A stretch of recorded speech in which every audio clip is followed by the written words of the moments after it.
Share મૂડી. Share એટલે શું? તમે સેક્ટોરિયલ પ્રેક્ટિસ ની અંદર ભણી ચૂક્યા છો કે કંપનીની કોઈ એક મોટી મૂડી છે એને નાના નાના ભાગમાં વિભાજિત કરવામાં આવતી હોય એટલે જે પણ વધતું હોય એને આપણે શેર તરીકે ઓળખતા હોય.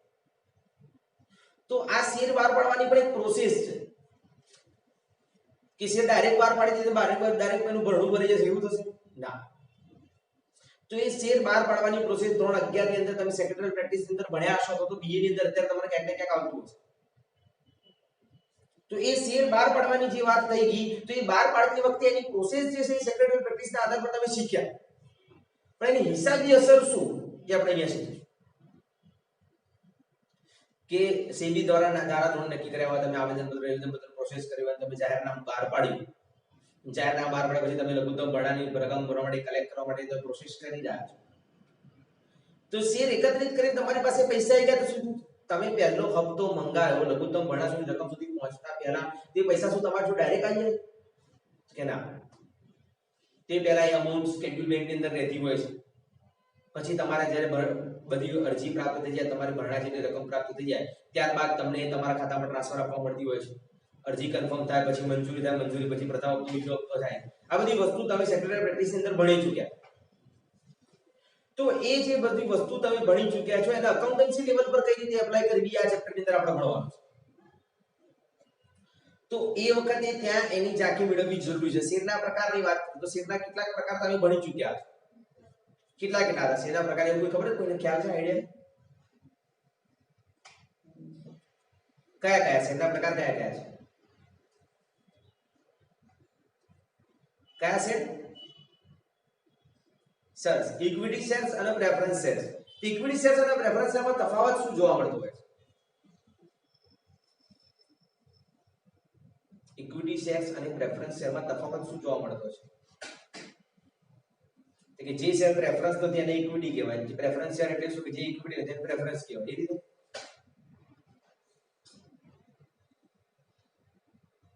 પાંજરાપુર દેવાના પ્રેફરન્સ શેર બહાર ના પાડી શકાય તો એ પ્રેફરન્સ શેરનું ભરણું કેમ ભરાશે?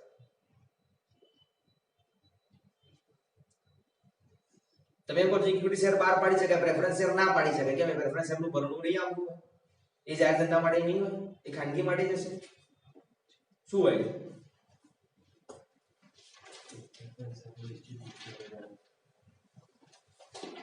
સરસ. પ્રેફરન્સ શેરમાં ડિવિડન્ડ નિશ્ચિત હોય, ઇક્વિટી શેરમાં ના હોય. પ્રેફરન્સ શેરને ડિવિડન્ડ પહેલા આપવું પડતું, ઇક્વિટી શેરને પછી આપવું તો ચાલે. પ્રેફરન્સ શેરની અંદર શું થતું હોય કે તમે જ્યારે પણ ડિવિડન્ડ ઇશ્યુ કરો એટલે સૌપ્રથમ ડિવિડન્ડ મેળવવાનો પ્રેફરન્સ એનો પોતાનો હોય છે. એટલા માટે એને પ્રેફરન્સ શેર તરીકે. જો કોઈ કારણોસર કંપની ફડચામાં જાય છે અને નાણાંની ચૂકવણી થતી હોય છે તો તેવી કન્ડિશન્સ પર પણ પ્રેફરન્સ શેરના નાણાં પહેલા મળે છે, પછી ઇક્વિટી શેરનો મળતા હોય. એટલે જ તેને પસંદગીને જે પ્રેફરન્સના શેર તરીકે ઓળખવામાં આવે છે. પ્રેફરન્સ શેરના બી જુદા જુદા પ્રકાર તમને જોવા મળતા હોય છે. એ થિયરિકલ બેઝ છે, આપણે ધીમે ધીમે સમજી લઈશું અથવા તમને પેમ્ફલેટ તમને પ્રોવાઈડ કરીશું. વસ્તુ એક કામ કરવામાં આવશે કે જ્યારે મૂડીની વાત થતી હોય કે શેર મૂડીની થતી હોય વાત, લાઈક મેં નવી કંપની ખોલવાનો પ્રયત્ન ચાલુ કર્યો અને મેં સીધું કહી તો આપણે 1 કરોડના શેર બહાર પાડવા છે, શું મને સરકાર કે સેબી મને પરમિશન આપી દેશે? આ ગાવ વાત પાડતો ધક્કો મારવો પડે છે ને તમે તમારે જોઈએ જેટલા માર્કેટમાંથી પૈસા ઉઠાય? હા ના? ના તો કેમ? હા તો કેમ?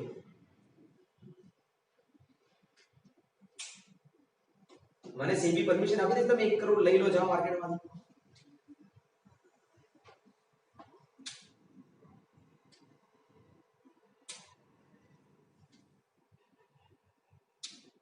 જશો નો? તો શું કરશું? મારે 1 કરોડની પરમિશન લેવી હશે તો મારે શું કરવું પડશે કે મારા જાહેર જનતા પાસેથી 1 કરોડનું ભરણું ઉઘરાવવું છે તો મારે શું કરવું પડશે?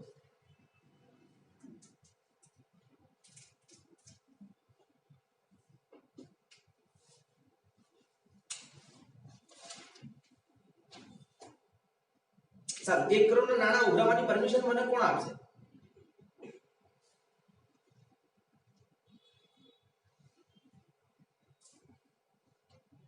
ને શું મને પરમિશન આપશે તો મારે 1 કરોડ ઉપાડી લેવાના કે નહીં ઉપાડવાના?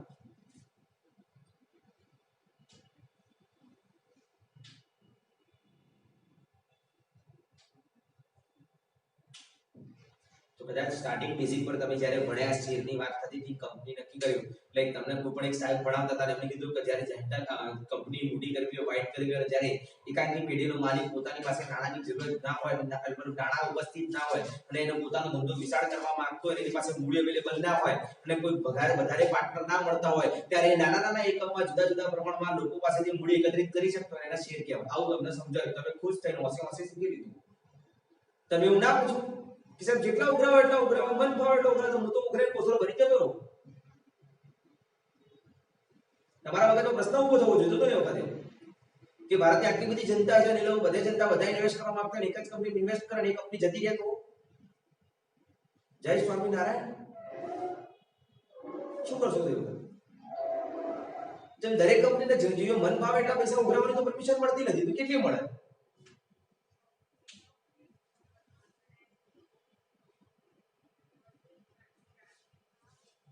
બોલો. એની કઈ કલમ હોય છે? હા ના હા કે ના? હા, શેમાં દર્શાવેલી હોય છે?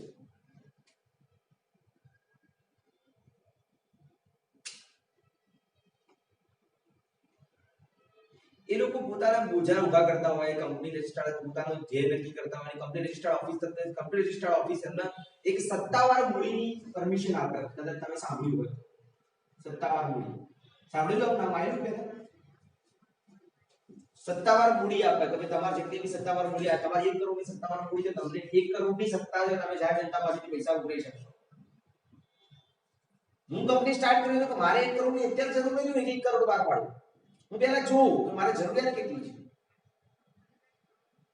અત્યારે રિસેન્ટલી બર્ગર કિંગ નો વાત આવી હમણાં કે ભાઈ એનો આઈપીઓ નવો આવ્યો છે, તેને સત્તા તો ક્યાં નહીં મળી રહેશે, તમે આટલા પૈસા ઉઘરાઈ શકશો. એને સ્ટાર્ટિંગ બેઝ પર એટલા પૈસા નતા ઉઘરાયેલા. અત્યારે હાલ એની કંપની થોડી દેવામાં ચાલતી હતી, ફરચામાં ચાલતી હતી, તેની અત્યારે નવું આઈપીઓ લોન્ચ કર્યું એને કવર કરવા માટે. એને નવું પબ્લિક ઇશ્યુ લોન્ચ કર્યું, પહેલા નતો કર્યો. તો તે કે નવી સત્તા મેળવવા તો નતો ગયો એ. એની કંપની ફરચામાં જતી હોય ને દેખાય, એના કારણે એને પોતાની રિઝર્વ જે કેપિટલ હતી એનો ઉપયોગ કર્યો. તો વાત બીજો પ્રશ્ન એ થાય કે રિઝર્વ કેપિટલ એટલે શું? નાણાંમાં મૂડી એટલે શું?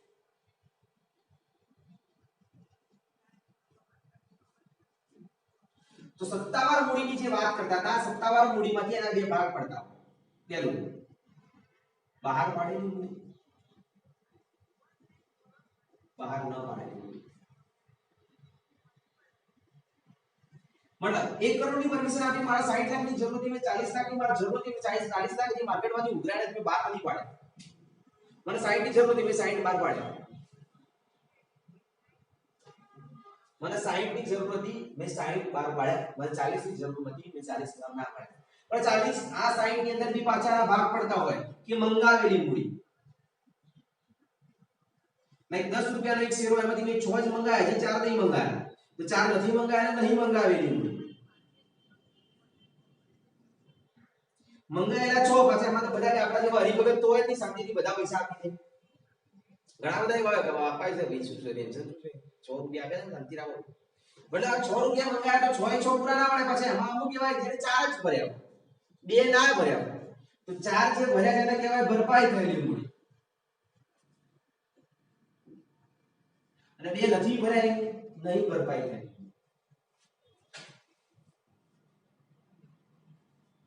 આવા જુદા જુદા પ્રકારના બહાર પાડેલી મૂડી ના મળતા હોય.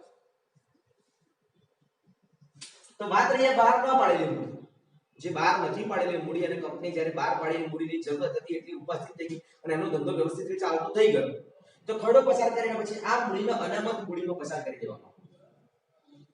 મતલબ કંપનીની સત્તાવાર થાપણમાંથી બહાર પડેલી મૂડી કમ્પ્લીટ થઈ ગઈ, ફિનિશ થઈ ગઈ, ધેન આફ્ટર એને જે કઈ બી વસ્તુ કરી એના માટે. હવે તો શું એ અનામત મૂડી ગમે ત્યારે બહાર પાડી શકાશે? ના. જો કંપની ફડચામાં જાય છે અને એને નાણાંની ઉપસ્થિતિ દેખાય છે, તો એવી કન્ડિશન્સ પર ફરી પાછો એને કંપની નાણાંની અંદર ખરડો પસાર કરીને પછી ત્યારબાદ એને એ કલેક્ટ કરવાનું હોય. એમાં એડવાન્સ ના થાય. મતલબ અનામત મૂડી પણ એક વખત રિઝર્વ સાઈડ પર રાખ્યા પછી એ ડાયરેક્ટ વાપરી શકાતી નથી. આવું કેટલી ડીપ નોલેજ આપણે જી ચેપ્ટરમાં મેળવીશું. આ તો એક નાનકડી તમને ઝલકની એક ઝાંખી આપી.